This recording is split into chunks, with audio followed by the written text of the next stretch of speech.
What's up, everybody? It's your pal, the Coin Guy. I am here in front of the Museum der Deutschen Bundesbank, so the Museum of the Dutch Bank, here in Frankfurt. We're gonna go inside. We're gonna see some coins. We're gonna talk about coins, and you know what? We might even have some fun. Stick around.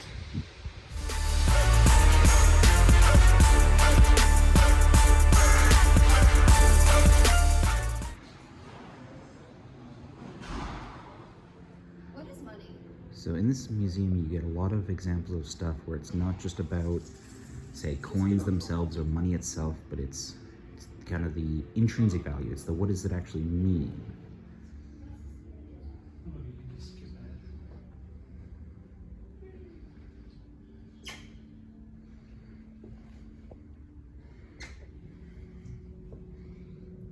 You can actually understand how the stuff's made, what it's made of.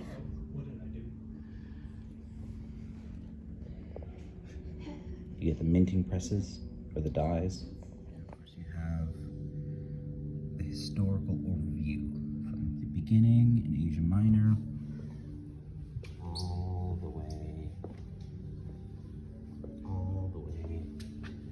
This might take a while. All the way to, not quite now. Actually, these are Romans, so not quite now, but into how money is used now.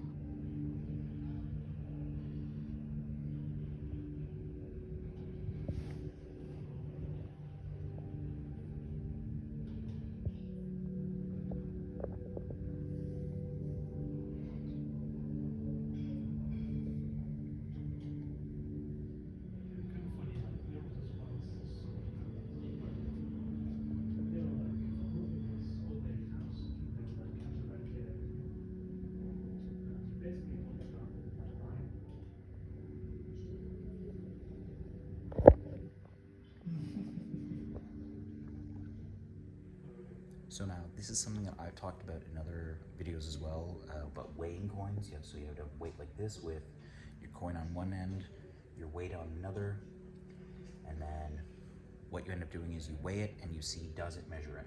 So one of these is obviously a fake, it's the counterfeit, and then one is the normal one. So you have an example here as well with an Athenian tetradrachma from the 5th century, the genuine one, and then one which is probably silver plated. So they've used like a copper or tin or, a base metal, wrapped it basically in silver, and obviously it throws off the weight. Lead is also quite often used for this.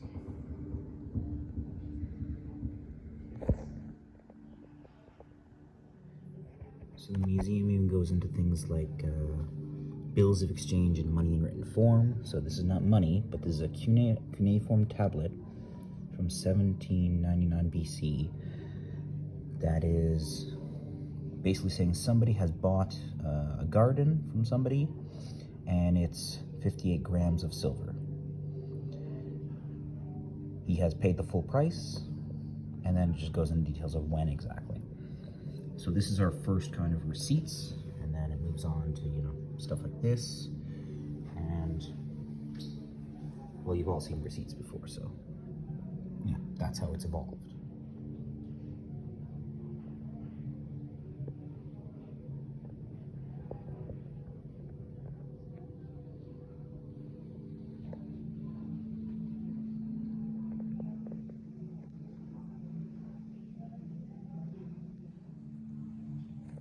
The museum also talks a lot about kind of how do we use money? What does it actually mean?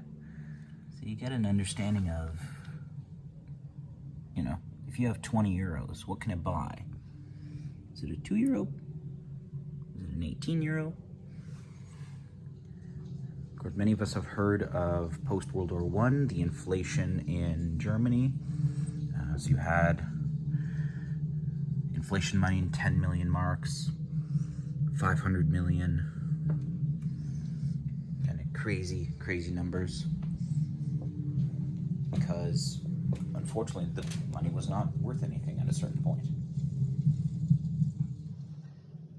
Recently we've seen this in places like Zimbabwe as well, where you end up getting $100 trillion banknotes.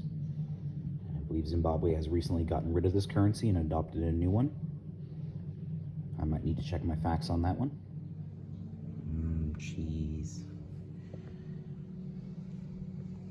It's not a museum of cheese, but what they examine in exhibits like this, which are quite fun and interesting, is looking at the prices of things, how they work, how things like various taxes work. So, for example, things like the Consumer Price Index, which is used to measure price changes and adapt financial policies. I'm really glad I had my lunch before coming here. Of course, talk about purchasing power.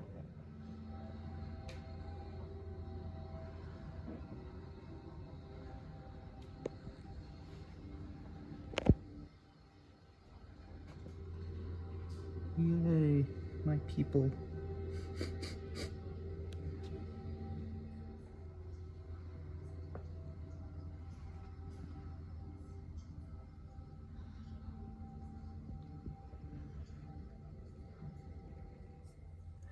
Okay, so this is actually one of my favorite examples of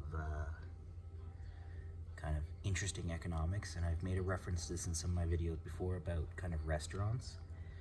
Because McDonald's basically has the same menu worldwide, there's actually something called the Big Mac Index, which is describing what the price of a Big Mac is in a country, and that's a good sign of kind of how their economy is doing. So whether it's cheaper or more expensive can tell you something because you have something comparable, because it's the exact same menu item everywhere. Touching a 12.495 kilogram bar of 99% gold. What if I can grab it? No, okay. Oh well, I still have to go to work tomorrow. It's amazing to see. Some trade goods at various points were basically worth gold. Even if you look during the Roman period, they sometimes would be paid in things like salt because it had value beyond, just using coins. So there you have it, the Museum of the German Bank. It is fantastisch, wunderbar, you might even say. Very thorough explanations. It's free as well. Lovely point to add in. It is free. So if you're in Frankfurt, you're interested in money, you're interested in history, come check it out. You can really go through for about half an hour, I'd say, if you really want to read everything. It's a good museum. Come check it out. That's all for me today. Bye-bye for now.